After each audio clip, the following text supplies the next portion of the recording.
ہم کریں گے ہر مظلوم کی حمایت۔ السلام علیکم، میں ہوں حورین فاطمہ اور آپ دیکھ رہے ہیں حمایتی نیوز HD چینل۔ نظر ڈالتے ہیں آج کی اہم خبروں پر۔ پاکستان کی معاشی بحالی صرف نعرے بازی سے ممکن نہیں، بجٹ 2025 اور 26 عام عوام کے لیے دھوکہ۔ MS Athar Qureshi, Kuala Lumpur, Malaysia. ہمارے نمائندے سے بات کرتے ہوئے overseas Pakistani TTSJ group chairman آزاد تجزیہ نگار اطہر قریشی نے وفاقی بجٹ 2025-26 پہ سخت تحفظات کا اظہار کرتے ہوئے کہا ہے کہ یہ بجٹ امراء اور پارلیمنٹیرین کے لیے خاص طور سے بنایا گیا ہے۔ غریب اور متوسط طبقے کو ایک بار پھر نظر انداز کر دیا گیا۔ حکومت کے عوام دوستی کے تمام نعرے کھوکھلے نکلے۔ انہوں نے کہا کہ پچھلے سال میں غربت کی شرح 20% سے بڑھ کے 50% ہو گئی ہے۔ معیشت 5 سال پہلے 6% کی رفتار سے ترقی کری تھی، جبکہ آج GDP کی رفتار محض 2% رہ گئی ہے۔ زرعی ترقی میں 6% گر کے 0.5% پہ آ گئی، جبکہ بیرونی قرضوں کا حجم دوگنا ہو کے اب $80 ارب سے تجاوز کر چکا ہے۔ یہ بات اس کا واضح ثبوت ہے کہ پالیسیوں میں عدم تسلسل، معاشی ترجیحات میں سنگین کوتاہیاں ہوتی رہی ہیں۔ اطہر قریشی نے کہا کہ ہر نئی آنے والی حکومت عوام کو سبز باغ دکھاتی ہے، جھوٹے بے بنیاد دعوے کیے جاتے ہیں، جبکہ زمینی حقائق اس کے برعکس ہوتے ہیں۔ کاروبار بند ہو رہے ہیں، نوجوان روزگار کے مواقع نہ ہونے کے باعث بیرون ملک جانے پہ مجبور ہیں۔ انہوں نے بجٹ میں نان فائلرز کے لیے تجویز کردہ سختیوں پر بھی شدید تحفظات کا اظہار کرتے ہوئے کہا کہ اگر کوئی غیر مقیم یا مقامی شہری نان فائلر ہونے کے باوجود پاکستان میں جائیداد یا گاڑی خریدتا ہے تو وہ خریداری کے بعد بھی نان فائلر کیوں رہتا ہے، جبکہ ہر پیٹرول خریدنے والا، ہر دوائی خریدنے والا، بجلی پانی کا بل ادا کرنے والا گورنمنٹ کو ٹیکس دے رہا ہوتا ہے۔ نظام میں کہاں خامی ہے، اسے پکڑا جائے، اس کو درست کیا جائے۔ اگر حکومت بیرونی سرمایہ لانے والوں کو سہولیات نہیں دے گی تو ہم معیشت کو آگے کیسے بڑھائیں گے؟ اطہر قریشی نے زور دیا، کہا کہ اوورسیز پاکستانیوں کو بجٹ میں خصوصی مراعات دینی چاہیے تاکہ وہ بیرون ملک جائیداد بنانے کے بجائے زیادہ سے زیادہ سرمایہ کاری اپنے وطن میں کریں۔ انہوں نے کہا کہ بجٹ کا مقصد صرف ریونیو اکٹھا کرنا نہیں ہونا چاہیے، بلکہ عوام کو بہتر مواقع فراہم کرنا چاہیے۔ عوام کو بزنس اور روزگار کے لیے بہتر سہولیات فراہم کرنی چاہیے تاکہ عام آدمی اپنی زندگی بہتر انداز میں گزار سکے۔ اطہر قریشی نے کہا کہ پاکستان کی معاشی بحالی صرف نعرے بازی سے ممکن نہیں، ہمیں ماضی کی غلطیوں کو مد نظر رکھتے ہوئے بہترین، مضبوط، قابل عمل معاشی پالیسی بنانی ہوگی جس میں غربا، طلبا، ہنرمندوں سب کا برابر حصہ ہونا چاہیے۔ اسی پہ انحصار کرتے ہوئے ہم ملک کو ترقی کے راستے پہ گامزن کر سکتے ہیں۔ سرکاری ملازمین، پارلیمنٹیرین کو دی جانے والی تمام سبسڈی فی الفور ختم کر کے ملک بولی بوجھ سے نجات دلائی جائے۔ یہ رقم غریب عوام کی فلاح و بہبود کے لیے عوام میں تقسیم کر دینا چاہیے۔ بجٹ 2025-26 ناقابل عمل ہے، اس میں فوری طور پہ ترامیم کی جائیں، اس کو قابل عمل بنایا جائے۔ نمائندہ خصوصی، کوالالمپور، ملیشیا۔ بجٹ 2025-26 عمرہ، اکابرین، ممبران اسمبلیز، سینیٹس اور ہماری اعلیٰ عہدے پر ذمہ دار افراد کی شان میں بنا کر پیش کیا گیا ہے۔ اعوذ باللہ من الشیطان الرجیم، بسم اللہ الرحمن الرحیم، ورفعنا لک ذکرک، صدق اللہ العظیم۔ بہت شکریہ، آج آپ نے مجھے یہ موقع فراہم کیا کہ میں آپ کے چینل کے توسط سے یہاں کر بجٹ 2025-26 پہ بات کر رہا ہوں۔ جیسا کہ آپ کا سوال ہے کہ یہ بجٹ جو ہے وہ کس طرح کا بجٹ ہے، جناب بجٹ پہ تو صاف اور واضح کھلا غربا، سیکنڈ کلاس اور متوسط طبقے کے لیے کوئی امراض کہیں نظر ہی نہیں آئی۔ ہاں البتہ پارلیمنٹیرین کے لیے اس بجٹ کے اندر بڑے بہترین ان کو مواقع فراہم کیے گئے ہیں، ان کی پینشنز میں بڑھا دی گئی ہیں، ان کی جناب علی تنخواہیں میں 100% کے لیے اضافہ کر دیا گیا ہے، جبکہ غریب اور خاص طور سے میں بات کروں گا کیونکہ میں اوورسیز پاکستانی ہوں، اوورسیز پاکستانیوں کے لیے کوئی اس میں مواقع نظر نہیں آ رہے۔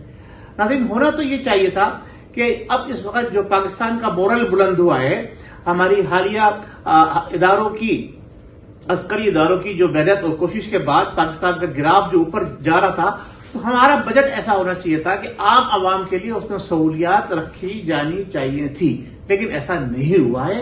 عام عوام وہیں پہ کھڑی ہے جہاں پہلے کھڑی تھی، بلکہ اس وقت جو ہے پچھلے اگر ہم 10 سالوں میں کمپیئر کریں تو جو غربت کی شرح تھی 17، 18، 20% سے بڑھ کر اب میں یہ سمجھتا ہوں کہ وہ 50% تک پہنچ گئی ہے، جبکہ آمدنی کے اندر اضافے کی شرح جو ہے وہ بڑھنے کے بجائے گھٹ گئی ہے.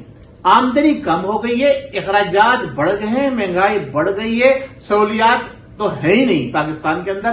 چلے ٹھیک ہے, صبر کیا ہم نے, ہمارے اداروں نے بڑا بہترین کام کیا, ہمیں دنیا کے اندر سخرو کرنے کا انہوں نے بہترین موقع فراہم کیا اور ہم نے کامیابی حاصل کی. ہم اس پر فخر کرتے ہیں اپنے اداروں پہ, ان کا بجٹ اب بھی نہیں تھا. لیکن عام عوام کی سہولیات کے لیے میڈیکل فیسلٹیز کے حوالے سے اور تعلیم کے حوالے سے ہمارے بجٹ کے اندر متوسط طبقے کے لیے کچھ بھی نہیں ہے. یعنی اس کا مطلب یہ ہوا کہ یہ بجٹ صرف اور صرف پارلیمنٹرین کے لیے ہے, چاہے وہ صوبائی سطح کے ہوں, چاہے وہ قومی سطح کے ہوں, چاہے وہ سینٹ کے ممبران ہوں. یہ بجٹ ان کے لیے بنایا گیا ہے, جبکہ ہونا یہ چاہیے تھا کہ یہ حکومت نے جو تھوڑی بہت اپنی آپ کو, اپنی ساکھ کو عوام کے اندر مضبوط کیا تھا, اپنے اندر عوام کے اندر اپنے لیے جگہ بنائی تھی اس موجودہ حکومت نے, اس بجٹ کے پیش کرنے کے بعد یہ میں سمجھتا ہوں جو ہمارا 75% طبقہ ہے جو کہ مڈل کلاس طبقہ کہلاتا ہے اور اس کے ساتھ غربت کے لکیر سے نیچے یہ لوگ زندگی گزار رہے ہیں, وہ 75 سے 80% کے اندر آتے ہیں سارے کے سارے. صرف 10% اور 20% لوگ جو ہیں, 10% وہ بہت اپنی آپ کو, اپنی ساکھ کو عوام کے اندر مضبوط کیا تھا, اپنے اندر عوام کے اندر اپنے لیے جگہ بنائی تھی اس موجودہ حکومت نے. اس بجٹ کے پیش کرنے کے بعد یہ میں سمجھتا ہوں جو ہمارا 75% طبقہ ہے جو کہ مڈل کلاس طبقہ کہلاتا ہے اور اس کے ساتھ غربت کے لکیر سے نیچے یہ لوگ زندگی گزار رہے ہیں, وہ 75 سے 80% کے اندر آتے ہیں سارے کے سارے. صرف 10% اور 20% لوگ جو ہیں, 10% وہ ہیں جو گورنمنٹ ملازمین ہیں, اور 20% وہ ہیں جو گورنمنٹ ملازمین ہیں, اور 10% وہ لوگ ہیں جو مختلف اداروں کے مختلف اپنے جو پارلیمنٹ ہے اس کے ممبران ہیں. تو ان کے لیے تو میں یہ سمجھتا ہوں بجٹ کے اندر جو حکومت نے سہولیات فراہم کی ہیں, اس کو تو پہلے ہی عام عوام سے بہت زیادہ سہولیات حاصل کر رہے تھے, اب مزید ان کو سہولیات دے دی گئی. انہوں نے ایسا کون سا کارنامہ انجام دیا جناب پچھلے 5 سال میں, 10 سال میں ہمارے جو پارلیمنٹرین ہیں انہوں نے کون سا کارنامہ انجام دیا؟ کسی سطح پر انہوں نے کوئی کارنامہ انجام دیا؟ اب تو عوام دوست جو بجٹ ہونا چاہیے تھا, ہمارے اداروں نے کارنامہ انجام دیا ہے. آپ نے کیا کارنامہ انجام دیا؟ آپ تو بیٹھ کے صرف اور صرف ممبر بننے کی پینشن لیتے ہیں, جو کہ قطعی نامناسب ہے. ایک دفعہ اسمبلی کے ممبر بن گئے, ساری عمر پینشن کھا رہے ہیں, یہ غلط ہے. ہمارے جو اوورسیز پاکستانی ہیں ان کو ملک کے اندر جو ہے انویسٹمنٹ کرنے کے لیے مواقع میسر کرنا چاہیے تھے. ہمارا بجٹ ایسا ہونا چاہیے تھا کہ اوورسیز پاکستانی یا فارن فنڈنگ کے جو لوگ ملک کے اندر لے کے آ رہے ہیں ان کو بہتر مواقع ملے, لیکن ایسا کہیں نظر نہیں آ رہا. ان کو کوئی سہولیات نظر نہیں آ رہی, بلکہ جو FBR کو یہ دے دیا گیا ٹارگٹ کہ جو کمپنیز کے CEOs اور ڈائریکٹرز ہیں اگر وہ نان فائلر ہیں اور اس میں کچھ انہیں کہیں گڑبڑ نظر آتی ہے ان کو گرفتار کر سکتے ہوں. یہ قطعی غیر مناسب ہے, یہ کالا قانون ہے. اس قانون کے خلاف میں بات کروں گا. اللہ تبارک و تعالیٰ ہم سب کو عقل اور سمجھ عطا فرمائے. جن لوگوں نے پچھلی حکومت میں بڑے بڑے دعوے کیے تھے اب وہ کہاں موجود ہیں؟ اب آپ بھی اگر وہی حرکت کریں گے تو آپ بھی عوام کے قہر سے نہیں بچیں گے.